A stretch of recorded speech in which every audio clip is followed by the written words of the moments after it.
Alumni Connect, podcast, ki uspešne zgodbe alumnov ekonomske fakultete pripelje med vas. Ne zamudi in se pokonektaj z nami. Dobrodošli na novi epizodi Alumni Connect podcasta, tokrat za ustanovno članico Društva študentk poslovnih ved Injo Knaus. Inja je svetovalka v podjetju Kearney, ki je eno izmed vodilnih mednarodnih podjetij na področju strateškega svetovanja. Je nekdo, ki iz prve roke govori o bogatih izkušnjah dela in življenja v tujini. V preteklih letih je živela in delala v Nemčiji, na Nizozemskem, v United Arab Emirates, v Adriatic regiji in pred kratkim svojo uspešno pot nadgradila s selitvijo v London, kjer dela kot del Kearneyjeve prakse za strateške operacije v severni Evropi. Inja, zdravo! Wow, zdaj si pa v Londonu, daj povej, kak je mal. Ja, v bistvu še sama nisem čisto dojela, da sem se preselila pred 3 meseci. Mislim, zaenkrat super, sem ful zadovoljna, da sem se za to odločila, sem pa tudi vesela, da sem ta vikend v Ljubljani in se lahko udeležim tega podcasta. Mi smo te pa tudi zelo, zelo veseli. Zdaj pa, glede na to, da si ravno alumna, pa sva tudi v prostorih ekonomske, kaj so tvoji najljubši spomini na EFA? Na splošno imam zelo lepe spomine. Mislim, da mi je EFA dal dobro popotnico potem za nadaljnjo izmenjavo v tujini, prakso, pa potem tudi magisterij. In mi nekako tudi odprlo to, da se upam iti v tujino na neko novo mesto. V bistvu sem se na začetku odločila že študirati v angleščini, kar je definitivno pri tem pomagalo, ker sem nekako naredila uvod v mednarodno okolje, pač bila sošolci iz različnih držav. In pa se potem tudi odločila za prakso v Nemčiji.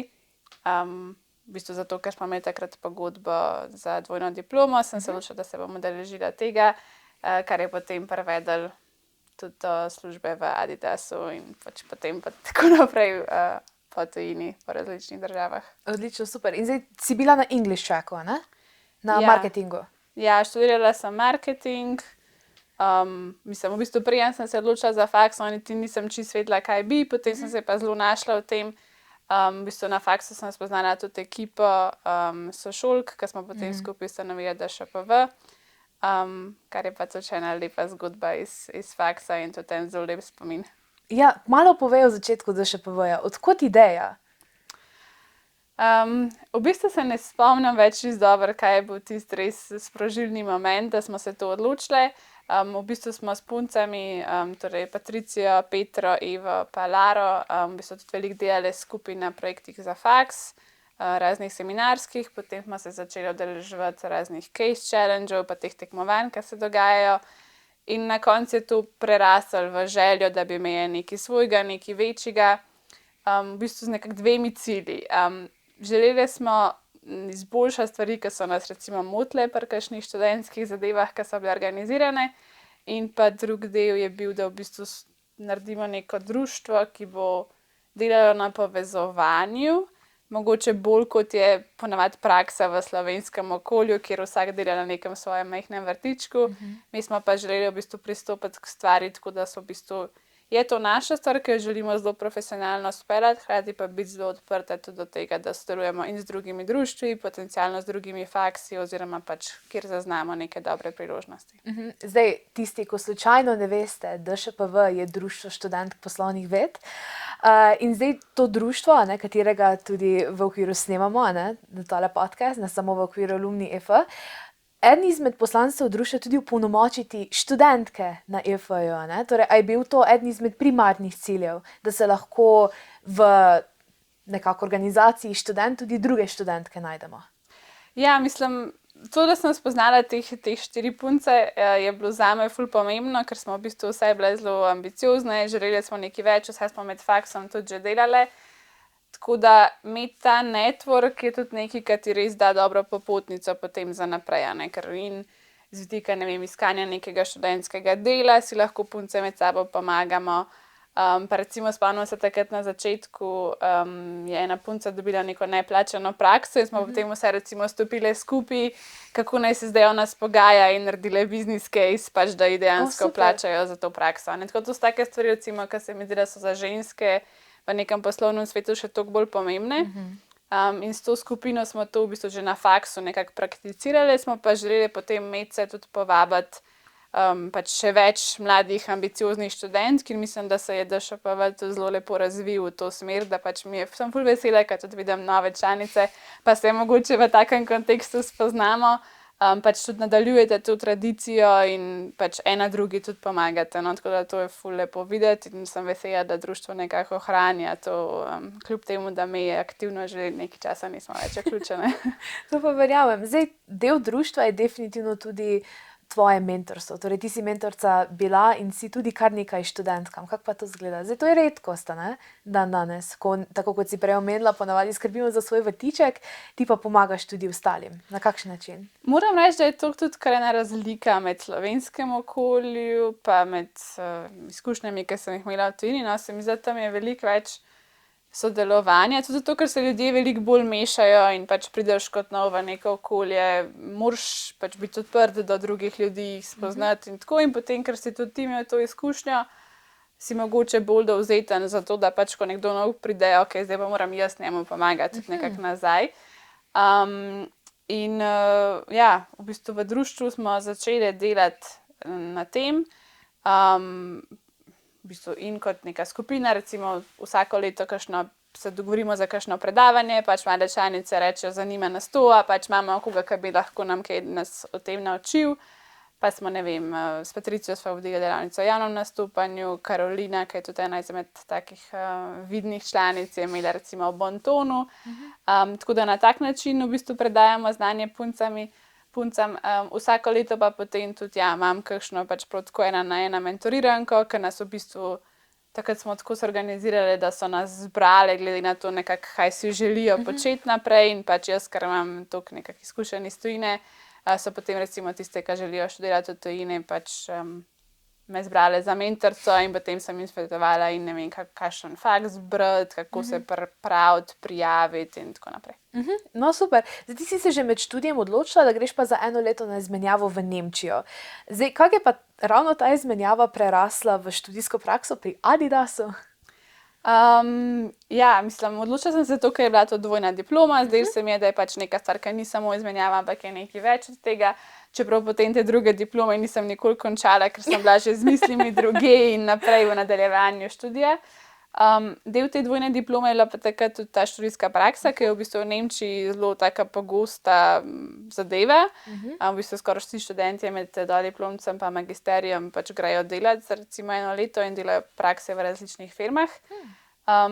Jaz sem pa v bistvu že, ko sem tukaj študirala, 13 let sem trenirala ritmično gimnastiko, potem, ko sem tukaj študirala, sem učila otroke in tudi delala marketing za klub. Takrat je bil tako, ta social media marketing ni bil še toliko razvit, kot danes, čeprav se to ful smešno sliši, ampak jaz sem takrat za klub dejansko začela to delati.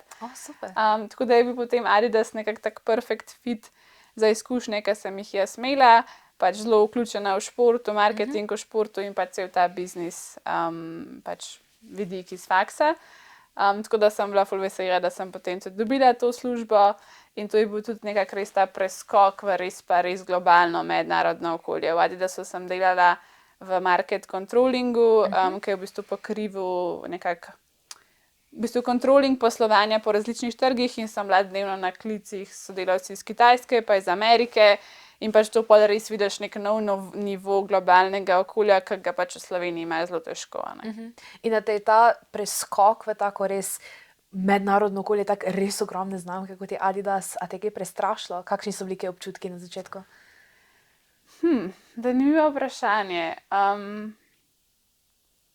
V bistvu Adidas kampus je v eni vasi v Nemčiji, tako da nimaš tistega občutka, kakor mogoče, če prideš v New York ali pa v London. Pač to je tako, kot da bi rekel, ne vem, Domžale. Pač, izven Nürnberga, tako da mogoče vse skupaj ni tako zastrašujoče. No, tudi ta moja pot se je nekako tako naravno, nekako počas zgodila, da nisem imela nekega tako res preskoka. Je pa to v bistvu, pač prva izkušnja res delovna iz mednarodnega okolja, ki ti mogoče da samozavest, da pač tudi, čeprav si prišel iz neke Slovenije, si lahko konkurenčen med sodelavci iz Nemčije ali pa vse so bili iz celega sveta. Je pa pač kot meni, ko sem pač navdušena športnica, tudi bilo ful fajn tam delati, ker imaš vse možna športna igrišča, jogo med kosilom in tako naprej. Tako da je bila pač ful dobra izkušnja. Joga med kosilom zveni ful fajn. Zdaj na magisterij si pa potem šla na Rotterdam School of Management na Nizozemskem, ne? Zakaj pa ravno tja? V bistvu tudi ena članica društva je delala izmenjavo na Nizozemskem in v bistvu mi je tako bolj predstavila, kako izgleda nizozemski študijski sistem, ki ima predmete po blokih, torej se pač v 1-2 mesecih fokusiraš samo na en predmet. In se mi je zdelo, da bi to nekako ustrezalo mojemu načinu dela. Pač meni je ful dobro, da ko se nekaj odločim, da pač delam samo tisto. Zato tudi recimo consulting pa projekti so nekako ful dober fit. In pa tudi takrat je pač na Nizozemskem imajo 1-letne magisterije, meni se je zdelo, da bi raje začela malo bolj delati, ne več toliko teoretizirala na faksu. Tako da je bil to nekako dober fit. In pa ja, tudi študijski programi na Nizozemskem so še relativno affordable za študente. In zdaj, ko si šla ven delati magisterije, ti je to kaj pomagalo pri odskoku, da si potem vedela, želim delati na mednarodnem okolju? Ali si to že vedela prej, ko si bila na Adidasu? Mogoče sem že skozi vedela, da je Slovenija premajhna, sicer tako ful rada pridem nazaj. Ampak se mogoče, ko če spremljaš mojo pot, ko malo prijem nazaj za 2 leti, pol malo grem, pol malo prijem nazaj, pa malo grem. Ker pač je ta balans, ne vem, tega, da tukaj veliko ljudi poznaš, pač imaš prijatelje, družino, nek tak network osnoven, pa pač dela tam malo dolg čas, pa rabiš nekaj novega, pa greš malo tujino. Sem se pa odločila za ta faks, v bistvu tudi zato, ker je res usmerjen v consulting, jaz sem takrat že nekako vedela, da si želim imeti to industrijo. Tako da je bila dobra odskočna deska, tudi zato, ker so in vsebinsko v bistvu usmerjeni v to, da se pač pripravljaš na delo v konzultingu. Pa v bistvu tudi network sošolcev, ki si želijo podobne stvari, ker se intervjuji za konzulting so pač zelo zahtevni. In je zato dobro, da imaš v bistvu ljudi, ki se s tabo pripravljajo na to, da pač vadaš en z drugim in pač mi je definitivno to v bistvu pripravilo na to, da sem potem bila uspešna na teh intervjujih in dobila službo tukaj v Carneyu. Sem se pa pač po faksu odločila priti spet malo nazaj v Slovenijo. Tako da sem potem tukaj začela delati v Carneyu. Super, si pa študirala strateški menedžment, ne? Ja, strateški menedžment, kar je v bistvu pač povezano s strateškim svetovanjem v bistvu. Nekak teme so predvsem nekak strateški razvoj podjetij, kako postaviti strategijo, kako potem implementirati strategijo, razen business development in vidika vzpostavljanja nove poslovnih enot, pa recimo tudi zelo fokusirano na razne M&A-je. Ful dober. In pol tako si že omenila, ne? Si se vrnila v Slovenijo in si svojo pot nadaljevala pol v Carneyu. Zdaj v enem izmed intervjujev si ti omenila, da imaš ful rada delo tam, zaradi tega, ker ti hkrati omogoča, da pomagaš slovenskim podjetjem in hkrati deluješ v mednarodnem okolju. A je to tako? Ja, to se mi zdi taka stvar, ki je v Sloveniji še vedno kar težko imeti, ker pač nimamo toliko velikih korporacij, tako da si hkrati mogoče ne hkrati, ampak tako, da imaš pač projekt 2 meseca, ki delaš nekaj v Sloveniji, hkrati imaš sodelavce iz tujine, s katerimi lahko delaš ali na projektih v Sloveniji, potem greš za nekaj časa v tujino. Je pač res zelo tako dinamično delo in to meni ful ustreza, ker rabim, da se skozi nekaj novega dogaja. V bistvu tukaj sem delala za dosti slovenskih podjetij, tudi take zelo velike projekte, razne strateške transformacije ali ne vem, ko so želeli investirati sredstva v neke nove poslovne smeri. Oziroma, ko so recimo bili kakšni prevzemi in nakupi podjetij.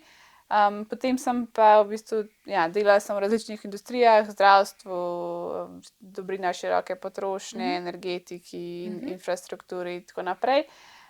Sem pa potem tudi pač počasi začela dobivati recimo tudi priložnosti za kakšne projekte v tujini, tako da sem šla recimo na projekt v Dubaj, potem sem delala z ekipo iz Nizozemske dolg časa. In potem pač tako naprej tudi počasi prerasla v to, da mogoče pa si želim delati še kaj več za res kakšne bolj globalne firme. In potem tudi dobila idejo, da pač počasi mogoče šla v London. To je sicer nekaj časa trajalo, ampak tako sem se pa tudi odločila, da se preselim tja. Zdaj omenila si, da si že delala projekte v Dubaju, pa rekla si še potem na Nizozemskem. Zdaj po tvojih izkušnjah, kako je bilo delati na teh izredno različnih trgih, ker Dubaj je zelo zanimiv. Kako si se na primer tam počutila ali pa na primer tukaj v Evropi? Kaj bi rekla, da je največja razlika? Mislim, tako z vidika, kako sem se počutila, niti ni takšne razlike. Jaz to veliko delam tudi rekrutinga v službi in vedno povem pač na intervjujih, ko me sprašujejo, kakšne so razlike in tudi, da vseeno v Carneyu smo res ustvarjali neko kulturo firme, ki je dosti enotna, ne glede na to, kjer je pisarni si, tako da vedno, ko prideš ali je to v Dubaj ali v London, imaš pač ljudi, ki so odprti, prijazni, se hitro vklopiš. In tudi v bistvu, ker je firma še vedno relativno majhna, glede na to, da je globalna, pač tudi veliko ljudi že poznaš. Tako da prideš v London, nekoga že poznaš, nekoga še spoznaš prek tega, tako da hitro ustvariš network. Tako da z vidike pač samega dela, ekipe, niti ni take razlike. Je pa razlika v vsebini projektov, ki se dogajajo, ker pač Bližnji vzhod je razvijajoč se trg, tako da je veliko investicij, veliko se dela infrastrukture, tako da so projekti tudi bolj usmerjeni v to. Medtem ko Severna Evropa je pač zelo tak zrel trg in se veliko govori o optimizaciji, sploh kakšnih optimizacij operacij na Nizozemskem, ker je veliko logistike. In pa, ja, tudi v bistvu zdaj je ful velika tema sustainability, recimo. Ja, seveda je. To pač tukaj pri nas počasi prihaja, medtem ko pač v Londonu ali pa Amsterdamu je pač to del vseh projektov, pač vsi klienti se recimo ukvarjajo s tem. Koliko je pa za sustainability na Bližnjem vzhodu? Tam pa še niso toliko napredni. Sicer določene stvari, ja, ne, ker v bistvu oni so tam mogli na zelo, recimo temu neprijaznem življenjskem okolju, vseeno ustvariti neko mesto, v katerem se ljudje želijo biti. Tako da se recimo ukvarjajo, ne vem, Dubaj recimo pitno vodo dobiva iz morja. Recimo. Pač imajo neke take stvari, ki recimo so relevantne tudi za tukaj pri nas, pa še nismo toliko napredni. Je pa tako, da pač vseeno pa ni to zdaj primarna tema. Vseeno pač postavljati stvari sred puščave, pa jih klimatizirati najbrž ni po defaultu najbolj sustainable stvar. Ja, to se pa strinjam. Si pa rekla, da v Londonu pa Amsterdamu pa to vsakodnevno. Ja, pač vedno več v bistvu nas klienti sprašujejo po teh temah. No, recimo jaz zdaj delam en projekt, ki v bistvu se ukvarjamo s tem, kako narediti, v bistvu zdaj, ko je inflacija pri pač surovinah, energetiki, v bistvu kako klient vzpostavi transparentnost v firmi, da razume pač, kako se dvigujejo stroški in potem to tudi primerno skomunicirati oziroma se spogajati z svojimi strankami za pač pri cenah. In recimo to ni taka tema, kaj je sama po sebi sustainable. Smo pa se tudi začeli pogovarjati, ker je potreba potem, da bi pač v bistvu na podoben način razvili tudi kako pač ta sustainability vidik noter prinesli, da se te v bistvu surovine, ki jih bomo pač z vidika cen prenesli do kupcev, tudi pač kakšen je ogljični odtis teh stvari, ker bo tudi za kupce to vedno bolj pomembno. Pač vsa podjetja se morajo nekako počasi usmerjati v sustainability in da bi pač v sklopu recimo tega projekta tudi pač recimo to lahko za njih naredili. Bi Slovenija rabila majhen push od onega dela Evrope, da še mi malo hitreje pridemo do tega, ne? Jaz mislim, da mogoče ni toliko govora tukaj pri nas, ampak moram priznati, da sploh zdaj, ko sem v Londonu, vidim, da je pa nek osnoven življenjski standard veliko bližje naravi. Ker recimo jaz sem kdaj šokirana, pač tam je vseeno, pač dosti je taka, mesto, kamor ljudje pridejo delati in tako, pač tudi recimo drage nepremičnine, veliko ljudi pač vseeno živijo sami, živiš v studiu in tako. In recimo, pač jaz sem kdaj šokirana, ko sem doma, pa si kuham, pa pač je cel kup smeti, pa sem tako česa, pač se ne, ampak recimo je že hrana, je pač vsa pakirana, dosti procesirana, je pač tega veliko več, tako da se mi zdi, je mogoče na teh trgih še bolj pomemben ta zavesten push, ker po moje pač v osnovi so nekako slabši od nas. Pač je govor, ampak standard je pa mogoče malo drugačen. Zelo zanimivo. No, zdaj, ko si omenila, torej si šla v London in si tudi imela izkušnje na vse mogočih mednarodnih okoljih. Zdaj, kako si se pa prilagodila na ta mednarodna okolja, ker si predstavljam, da je življenje v Dubaju drugačno kot v Amsterdamu? Mislim, v Dubaju nisem nikoli živela, sem bila samo nekaj časa tam na projektu. Pač jaz vseeno dosti časa preživim v službi, tako da, kot sem rekla, pisarna je zelo podobna, ni nič toliko nenavadnega, definitivno je v Dubaju vroče, ampak v Londonu letošnjo poletje je bilo tudi zelo vroče, tako da sem se počutila skoraj kot v Dubaju. Sem se po moje skozi vse te izkušnje pač navadila, da mi ni problem nekam jeti v novo okolje, pa pač se znajti. Včasih me moji sprašujejo, a imaš spakiran? Sem tako, ne, pač rabim potni list, telefon, denarnico in to je to. Pač. Ostalo bomo že nekako pogruntali. Se mi zdi, da bolj, ko greš v to mednarodno okolje, bolj se pač navadiš znajdati, poznati folk. Pač to je tudi tako, če recimo pridem v novo mesto, pač vedno nekako razmislim, koga poznam tam, pač dajmo se povezati, ne. Pač pride z izkušnjami in ta selitev v London ni bila zdaj tako nič ful posebenega, je pa res, da jaz v Londonu prej, po mojem, nisem bila že 10 let, tako da sem šla zelo v neznano, pa zdaj se mi je, da je dober fit z vidika, pač kar si želim zdaj karierno delati, z vidika projektov, ki se tam dogajajo, tem, na katerih delamo in tako, in pač sem se odločila, da grem in probam in zaenkrat sem ful zadovoljna, tako da. Super. In da bi rekla, da je ravno ta prilagodljivost, tako se bom znašla, tisto glavni personality trait, ko ti pomaga, da se znajdeš v mednarodnem okolju. Oziroma, kaj misliš, da ljudje rabijo, da se znajdejo v mednarodnem okolju? Zihar je prilagodljivost pomembna, ker pač ne bo isto, kot doma. Moraš pač nekako na novo se resetirati, prilagoditi to, kaj delaš, pač temu, kar dejansko tudi paše v okolje. Jaz zdaj recimo v Londonu moraš malo ugotoviti, s katerimi športi se bom ukvarjala, da so mi pač dovolj praktični, da jih lahko blizu doma počnem, pa da je vreme primerno, pa tako da recimo to so stvari, ki jih moraš ugotoviti. Pa jaz bi rekla tudi vztrajnost, no, ker ni tako, da vsaka stvar pač ti v prvo rata.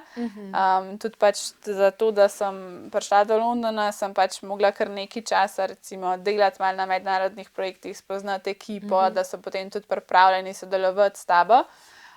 Kar sem pa pač se tudi naučila, ne, skozi vse te izkušnje, o katerih smo se pogovarjali. V bistvu in ko smo ustanavljali društvo, ni bilo to najlažja stvar in potem dobiti nove članice, kje, kako, pač pa moraš nekako iti skozi to, ne. Pač tudi recimo spomnim, ko smo iskali te študijske prakse, takrat so šolci, ne, vsi smo v bistvu mogli delati študijsko prakso. Pač najprej dobiš pač 30 ne, ni tako, da pač takoj dobiš svojo sanjsko prakso. Tako da pač mislim, da če imaš neko podporno okolje, ti to lahko največ pomaga, ne, da pač, ko mogoče sam nisi več toliko prepričan v to, a bo to res šlo čez, da ti pa pač lahko tvoji prijatelji, kar recimo pri meni je to res punca iz društva, ful velikrat ti pač rečejo, pač daj, saj lahko še enkrat probaš, saj bo, ne, ali pa ti pač tudi vsebinsko pomagajo, no, ampak tudi na osebnem nivoju z neko motivacijo za naprej. In da bi rekla, da je ravno ta vztrajnost bila glavna vrednota, ki si jo pridobila na EFOJ-u pa v društvu študentk poslovnih ved, da uporabim polno ime, ki ti je pomagala potem v nadaljnji karierni poti. Ja, mislim, dve stvari. Bi rekla to neko mednarodno okolje, že iz začetka študij v angleščini, pač to bi jaz vsem priporočala, ker pač Slovenija je premehna, mi smo samo en del globalnega sveta in pač moraš imeti oči odprte za tudi stvari, ki se dogajajo okrog. Pa vztrajno, zato, ker izhajaš iz tazga okolja, vse, kar boš probal v mednarodnem okolju, tudi ne bo takoj toliko lahko sprejeto. Pač že jaz, ko sem prišla v London, pa so me sodelavci vprašali, iz kje sem, pa sem rekla iz Ljubljane, so bili tako, a mi imamo tam pisarno? Sem bila tako, drugič ne bom več rekla Ljubljana, ker to res se sliši eksotično, lahko bi rekla tudi Narnija, pa bi pač najbrž bil isti odziv.